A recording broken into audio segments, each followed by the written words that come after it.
Because progressivism is about changing the people, but with the government. What I'm saying is that they were progressive at the time. They were changing society. They were Enlightenment people, but not so they didn't believe in the deconstruction. So I'm very familiar with postmodernism. I consider myself to be post-meta-modernist, meaning I've seen through the traps of postmodernism as well as the traps of rationalism and whatnot. That doesn't make me special. This is where I am. Right. But progressivism in the United States is linked to postmodernism, and one of its major traps is it wants to deconstruct for the sake of deconstruction. It doesn't have a path to reconstruction. And I think with the Founding Fathers, for better and for worse, what they were trying to do was construct this free society. They weren't even taking a path of deconstructing British society. They were taking a path of building a new and free society, for better and for worse. I mean, it's had its foibles, of course it has, because we're people. But what makes them very different than what you could think of as a modern progressive is that they don't possess a path to deconstructionism for deconstruction's sake. We're not destroying a power structure because we destroy power structures. They're building a new thing. King George, fuck off, go back to England, do your thing over there. They had no heart to go back and change Europe. The Monroe Doctrine and all that other business came later. The founders were about constructing a new reality for themselves. And that's what I find admirable about them. And that's, to me, the conservatives miss this, but they could make the argument against postmodernism, but they usually don't. That's the truly developed challenge to the whole postmodernist narrative. Well, I have a different view, but Jonas, maybe you want to reply, and then I think. I'm not that well versed, but I've read the Constitution, but I'm not a scholar. I will back up. But I agree. I think that's exactly what they did. They didn't deconstruct; they constructed. I agree with that.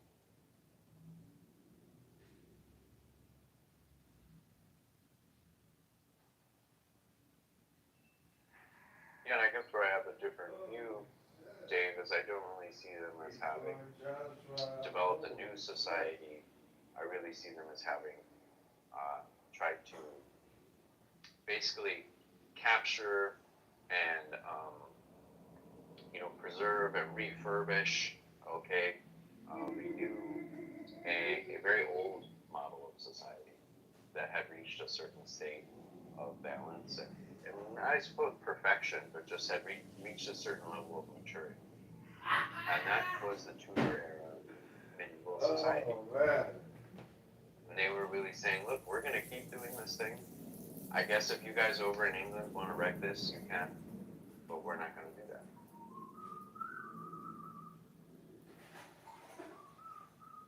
I mean, minus the divine right of kings and plus the mobility of class and, I mean, a whole bunch of things that were Tudor England maybe had some sort of a concept of, but it was, I believe they were, I don't believe it was hubris for them to call it the Great Experiment, because they were disavowing to the point where George Washington would not allow people to kiss his hand, which was a common thing back in the day for people of his stature, and they were to us this seems maybe not a thing, but I think to them they were taking some pretty, maybe new society isn't the point, but I don't see them as wanting to return to Tudor on account of that very major hurdle, which is the divine order of society.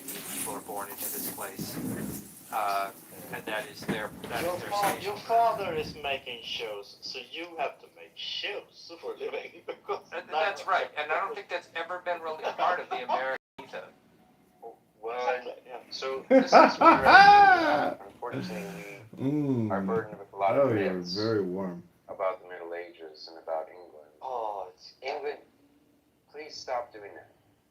England was not that kind of society, Dave. And there was no divine right of kings. This is something Sam got wrong earlier. Divine right of kings is 10 tendentious in the Middle Ages. And the idea of a king that you must obey, and there are no institutions or power in society that can undermine or challenge him, is a very late Middle Ages phenomenon.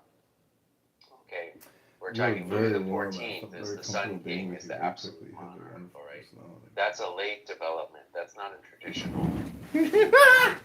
Go back The to traditional order of society in the Middle Ages is you have all these different constituencies in the society.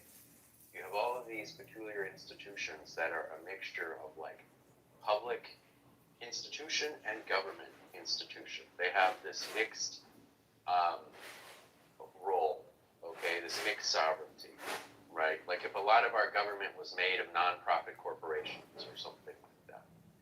And that's a better way to understand the Middle Ages. And so we are, in a way, ignorant of our own history. We think of what the founders did as marking this huge break with the Middle Ages and the English system and the European system. It was the Europeans who changed actually more from 1780 until today than we did. Okay, the Europeans have undergone a whole bunch of revolutions in their political affairs, and we haven't. And most of our legal and political institutions very much resemble parallel English institutions of that time. One sign of this, there are all kinds of signs of this in our system, but one sign of this is the relative importance of the sheriff in American law enforcement. Okay, the sheriff is still a meaningful figure in our society in a way that he is not in England. Or the incredible multiplicity of police departments, the relative power of the states, of the subdivisions of our government, okay? Whereas in England, a lot of those things have been made much more streamlined and efficient and much more centralized. So I'm going to put an essay in the chat, Dave. Is that a good way to share an essay with you? A link to an essay? Yep, I can get links in the chat. Yeah, it's an essay by Samuel Huntington. Benjamin has mentioned this guy a few times. He's talked about Clash of Civilizations. The guy did a lot of other stuff. He's done a lot of scholarship, and this essay is about how Europe, England, and America modernized and how they are different. So I'll put that in the chat. I did want to quickly respond to Benjamin's thing about liberals not making babies. How would you account for Stalin, who had a huge baby-making venture? Also, Mao, everyone knows that China had a one-child policy, but this was not Mao's original vision. This happened as a reflex reaction in the 70s to enormous famine. Many very liberal societies, communist societies, outlaw homosexuality, for example, because you're not doing your right duty to the state by making more. So I don't think you can attach loss of childbearing to a liberal ideology when there are so many great examples of Soviet Russia giving awards to women for having more children. I think Cuba has had some of this stuff. I mean, so I think that that was a little bit of a stretch on that.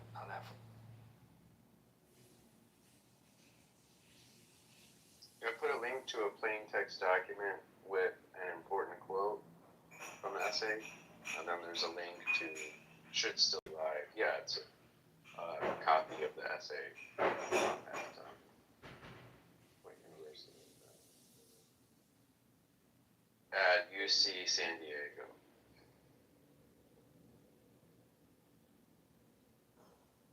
I have to say that was a lot of questions in one question. So, but you also mentioned Soviet Russia. That's fucked up society.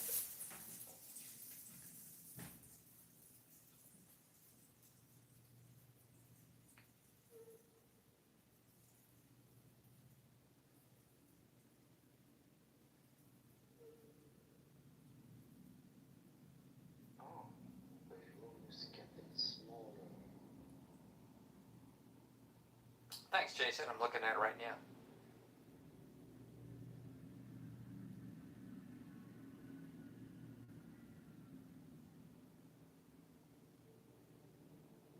had some argument with JCC before, but I think we're doing fine right now, hopefully.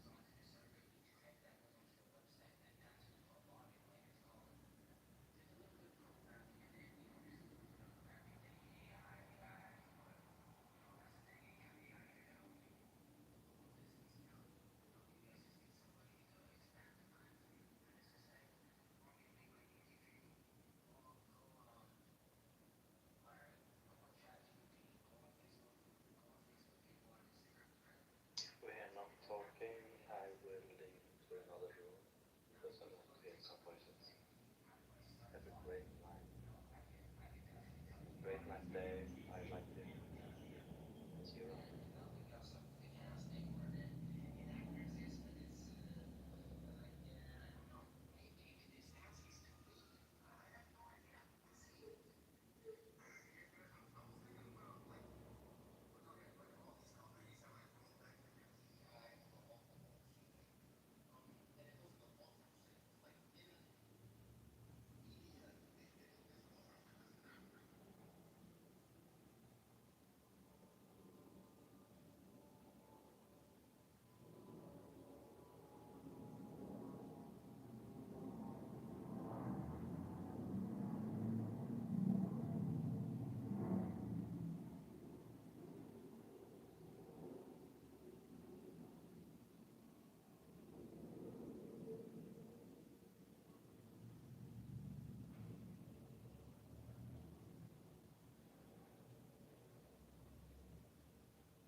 Well, thanks, Jason. That was a most fruitful and interesting read.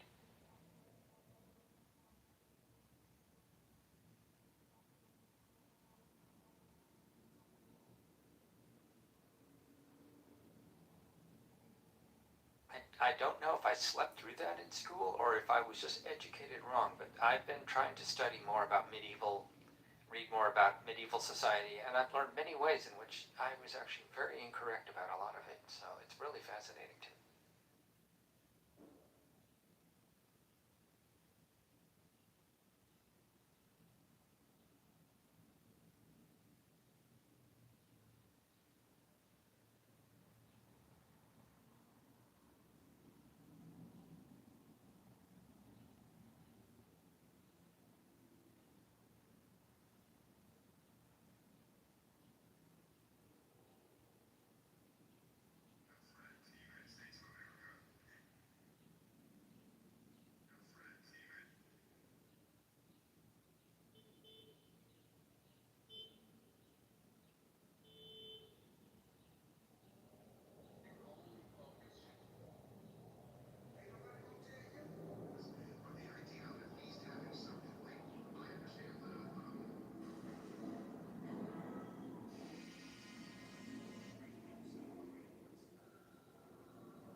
to get dark.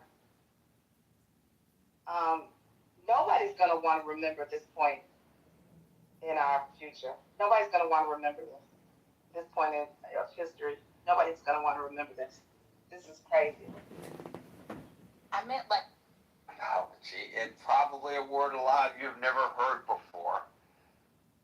Boulder Dash, is that a word that you recognize? Maybe certain generations wouldn't recognize that either, but BS, I think everybody knows what BS means. The White House is saying, this is poor reporting by Reuters. Well, just within the last hour, Reuters issued another statement. They've got some pretty good sources here. The Iranian government's not talking to me, but they're talking to Reuters. And they say that the latest statement from Iran is that the two sides are a bit closer. However, when it comes to the enriched uranium and when it comes